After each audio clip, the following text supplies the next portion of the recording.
प्रदेश में बच्चों से दुष्कर्म के खिलाफ सड़कों पर आक्रोश, कई जगहों पर प्रदर्शन। एसएमएस अस्पताल मामले में 2 संदिग्ध गिरफ्तार। एनएसजी में एंट्री पर ड्रैगन की नई चाल, चीन ने कहा सोल बैठक में एजेंडे में भारत पर नहीं होगी बात। पीएम मोदी की कोशिश पर फिरा पानी।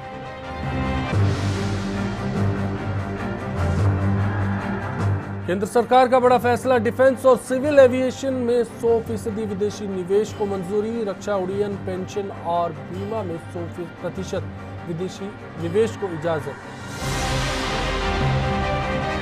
उत्तर प्रदेश चुनाव से पहले फिर राम मंदिर का राग, योगी आदित्यनाथ बोले जब विवादित ढांचा तोड़ने में कोई नहीं रोक पाया तो मंदिर बनाने में रोकेगा कौन।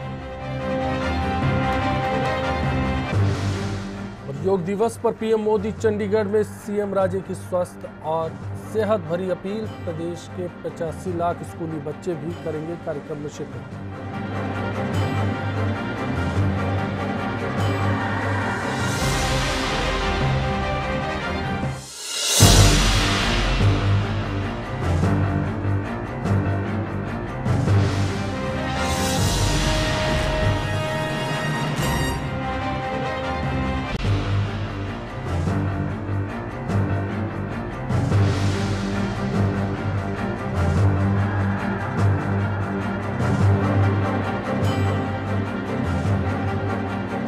नमस्कार, मैं अश्विनी।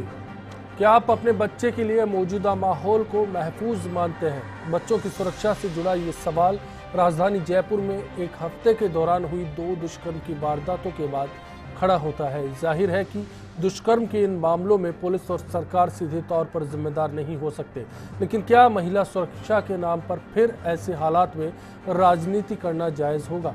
क्या हर साल के दावों में सिक्योरिटी को लेकर भी बात खोखली की जाती है, खासतौर पर तब जब आम चहलकदमी वाली जगहों पर कुछ दरिंदों का दुस्साहस खुलेआम देखने को मिले? अगर कैमरों की नज़र से सुरक्षा के पुख्ता इंतजाम की बात की जाए तो आपका यकीन हो सकता है, लेकिन क्या इसे कमज़ोर कहा जाना चाहिए? बात आपके नज़रिए के साथ साथ सिस्टम के चश्मे के जरिए होगी। कोशिश होगी कि समाधान की राह को तैयार किया जाए। आखिर कब तक राजधानी जयपुर या फिर कोई और शहर यूं ही शर्मसार होता रहेगा? थी जो कभी माँ की लाडलियां, न जाने कब बन के रह गई अखबारों की सुर्खियां।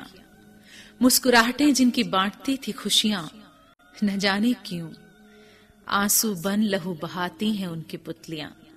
चाहती थी जो कभी आजाद अंबर में उड़ना, न जाने कब गिद्धों को भा गया उनका ये सपना।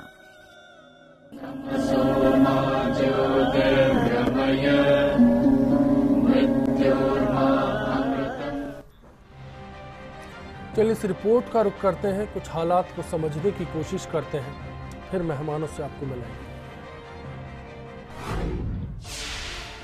सभी दल, सभी अधिकारी और सभी सरकारें, यहाँ तक कि पूरा देश महिलाओं की सुरक्षा के लिए हर वक्त चिंतित रहता है। हर कोई महिला सुरक्षा के लिए अपने अपने ठोस कदम का ढिंढोरा भी पीटते हैं। चारों ओर बस महिलाओं को हक दिलाने, उनके मान सम्मान की बातें ही सुनाई देती रहती हैं। उनकी सुरक्षा, घर से बाहर तक के लिए समाज और सरकार हर वक्त ठोस और कठोर कदम उठाती रही है, आगे भी उठाती रहेगी। लेकिन आंकड़े बताते हैं कि चाहे बातें कितनी भी हो जाएं, पर तस्वीर कुछ और ही है। यही वजह है कि रेप के मामलों में भारत दुनिया में चौथे स्थान पर है, जहां साल 2014 में मध्य प्रदेश में 5076 रेप की घटनाएं सामने आई, यानी हर दिन करीब 14 रेप इस प्रदेश में हुए। वहीं हर रोज करीब 11 रेप के मामलों के साथ दूसरे नंबर पर राजस्थान रहा, जहां कुल 3759 रेप के मामले सामने आए। ऐसे में पहले से रेप के मामलों में बदनाम राजस्थान को बीते एक हफ्ते में जयपुर में हुई 2 दिल दहला देने वाली वारदातों ने और शर्मसार कर दिया। 7 दिन पहले राजधानी की भीड़ भाड़ वाले ट्रांसपोर्ट नगर इलाके में गुरुद्वारे के नजदीक से 3 साल की बच्ची से दुष्कर्म की वारदात ने प्रशासन और सरकार के सुरक्षा दावों की पोल खोल दी थी। हालांकि मामले पर से पुलिस ने सीसीटीवी की मदद से मासूम बच्ची से दुष्कर्म करने वाले ऑटो चालक को 4 दिन की छानबीन के बाद गिरफ्तार कर लिया था। लेकिन ट्रांसपोर्ट नगर में 3 साल की बच्ची से दुष्कर्म के मामले को 7वां ही दिन था कि शहर में सरकार की नाक के नीचे फिर वैसे ही वारदात हो गई। एसएमएस अस्पताल के महावीर विकलांग समिति से शनिवार शाम करीब 9 बजे बदमाश 3 साल की बच्ची को अगवा कर ले गया और दुष्कर्म के बाद लहूलुहान हालत में धनवंतरी ओपीडी के पास छोड़ गए। लेकिन इस बार महावीर विकलांग समिति के सीसीटीवी खराब होने के कारण पुलिस अभी तक गुनहगार को नहीं पकड़ पाई। अब पुलिस ने बच्ची की मां से पूछताछ के बाद मामले में 2 विकलांग लोगों को शक के दायरे में लिया है। लेकिन इन वारदातों ने सरकार की सुरक्षा के दावों और गृह मंत्री की क्राइम ग्राफ में गिरावट की बात को खोखला साबित कर दिया। वहीं सिस्टम पर फिर कई सवाल खड़े हो गए हैं।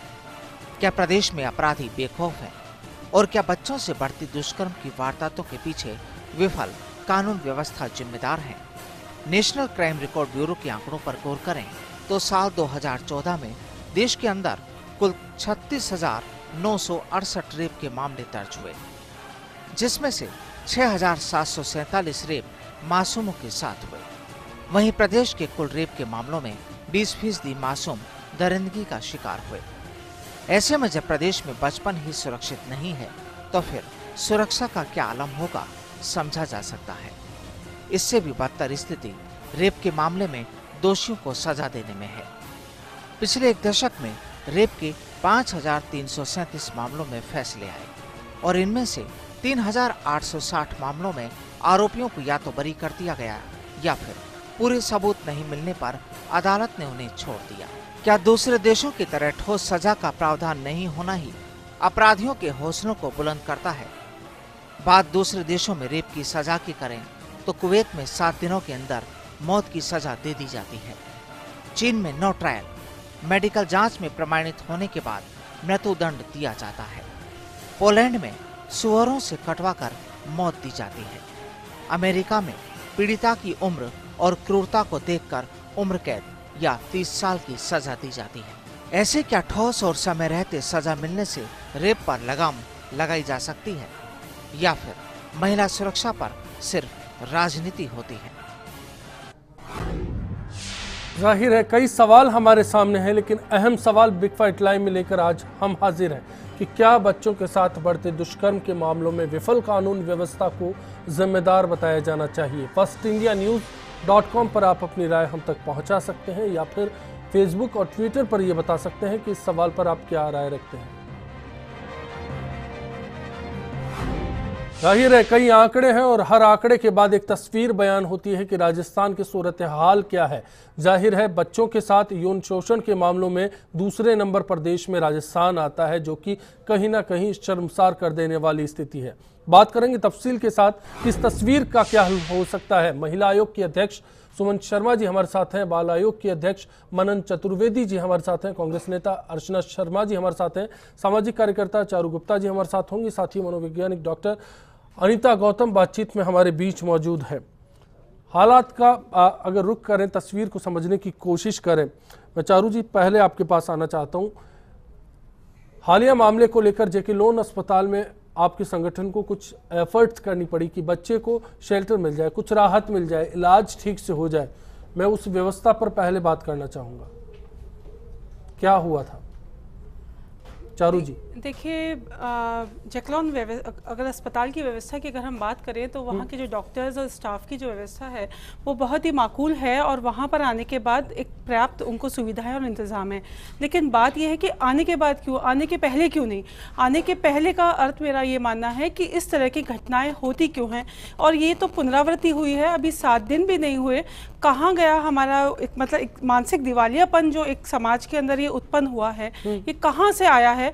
और इस तरीके से जो वहशीपन की घटनाएं हैं ये हमारे समाज में जो दरिंदे उत्पन्न हुए हैं, इनको मतलब ये जो दरिंदे हमारे समाज में उत्पन्न हुए हैं ये इनको बिल्कुल शर्मसार कर देने जाहिर है समाज शर्मसार हुआ है। सुमन शर्मा जी आपसे जानना चाहता हूं, लगातार दोनों वाकयों की गवाह आप बनी है, दोनों वाकयों में पीड़ित से जाकर मुलाकात आपने की है, लेकिन एक के बाद एक हालात के पीछे क्या कानून व्यवस्था को जिम्मेदार बताया जाना चाहिए?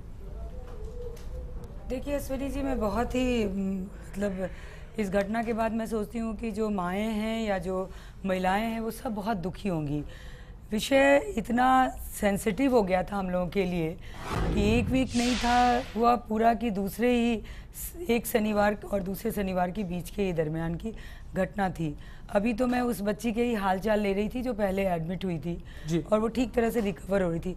ये बिल्कुल दिल को झकझोर देने वाला विषय था और कानून, सरकार, पॉलिटिकल पार्टी, ये सारी बातें हम थोड़ी देर के लिए कर सकते हैं, सबका अपना अपना एजेंडा होता है, लेकिन समय और दिमाग में जो अभी मेरे या मैं सोचती हूँ कि जो सामान्य सब लोग होंगे, जो माएँ होंगी, उनके दिमाग में ये प्रश्न उठ रहा होगा कि आखिर बच्ची की सुरक्षा के लिए किसको जिम्मेदार माना जाए।